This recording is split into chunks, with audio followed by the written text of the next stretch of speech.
From the KPIX newsroom, this is Bay Area Night Beat on KBCW. This is all that's left of entire neighborhoods. And tonight, investigators think that they have found ground zero of the Valley Fire. Hello and welcome. I'm Veronica De La Cruz. Let's get you the latest numbers right now. 585 homes destroyed. But the good news, firefighters are starting to gain ground tonight.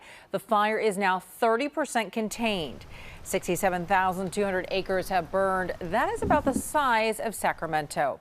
And check out the area shaded in red. All of that blackened by the fire so far.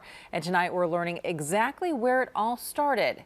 That's going to top your 2-minute mix.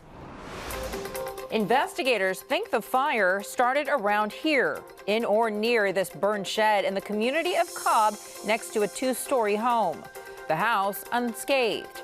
But look at the hillside below. It's just devastation. Authorities allowed people back onto their property for the first time today, but only for 15 minutes at a time to check on pets and livestock.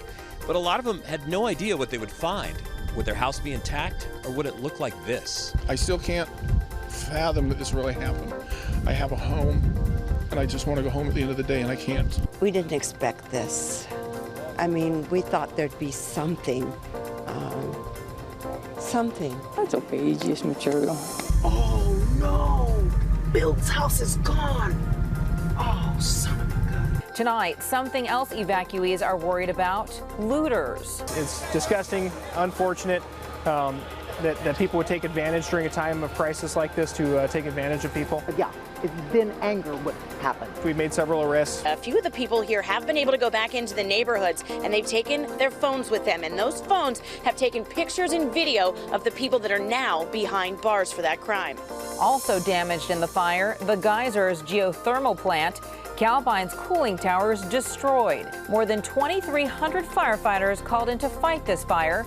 Power lines brought down, and tonight, no electricity for thousands of customers. We saved each other's life when we got out of here alive. That's what's important to me. And we have team coverage tonight of the Valley Fire, starting with our Juliet Goodrich, who is anchoring for us from Middletown. Jules, what can you tell us? Veronica, I can tell you that tonight it's kind of an eerie feeling because residents are still not allowed back in. They're still at evacuation centers. They've cleared out. And for those that got to come in for just a second or so, they were able to come back and see what was left. And in certain cases, like this one directly behind me, there's really nothing left.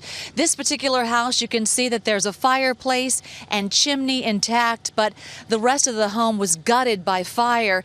What's interesting is the white picket fence surrounding the home is still intact, but everything inside this home is gone. And that's the case for so many homes in this neighborhood in Middletown. You know, there are those stories of survival and stories of community members helping community members to get out safely.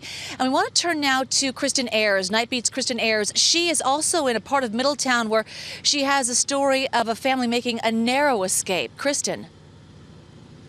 Yeah, Juliet, this is really a unique story. You can see behind me the remains of their home. This was a 2-story home on Saturday before this fire hit. I actually talked to the homeowners here. They told me they watched their home burn to the ground from the middle of the fire. When the Valley Fire ripped through Middletown Saturday night, Cody Smith and his family came terrifyingly close to the flames, trapped on their own property, surrounded by a wall of flames. 30-foot flames just coming across in front of us, across the arena. Cody, a PG&E worker, was on the clock when his wife, who is 9 months pregnant, called in a panic. My wife called me screaming, said, "The fire's here, the fire's here." He rushed home. Heart was pounding, weaving in and out of traffic. Power lines falling behind him, and realized it was too late to evacuate. The only safe haven, the horse arena just outside his home. So we went to the arena. We all piled into the vehicles and sat in there. It was from his truck inside the arena that Cody took these pictures. He says the flames made the windows hot to the touch, and the sound of the fire was like nothing he had ever heard. It was really loud. It was rumbling. At one point, my sister asked, "What's that noise?" And it was from the flames and the wind roaring. For 2 hours, they hunkered down here with the flames blowing over the tops of the cars until their worst nightmare came true, and the house Cody built with his own hands 8 years ago lit up like a match and burned to the ground in 15 minutes flat. It's devastating.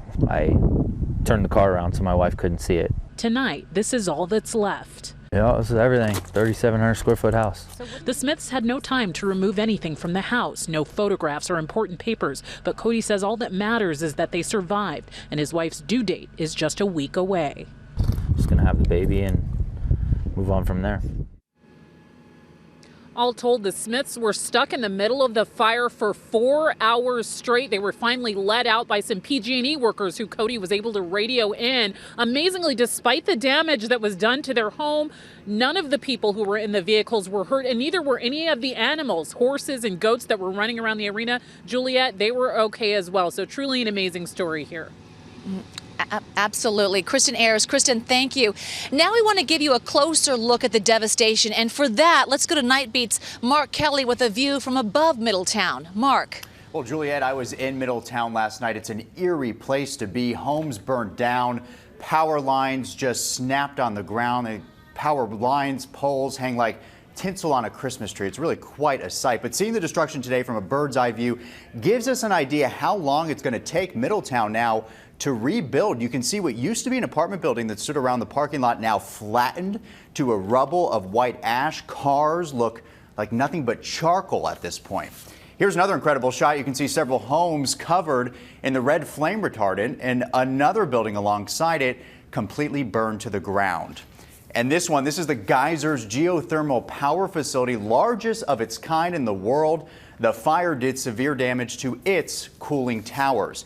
But big relief for CAL FIRE today that the skies cleared up. It's remained cool, Juliet, giving them a chance to continue their fight.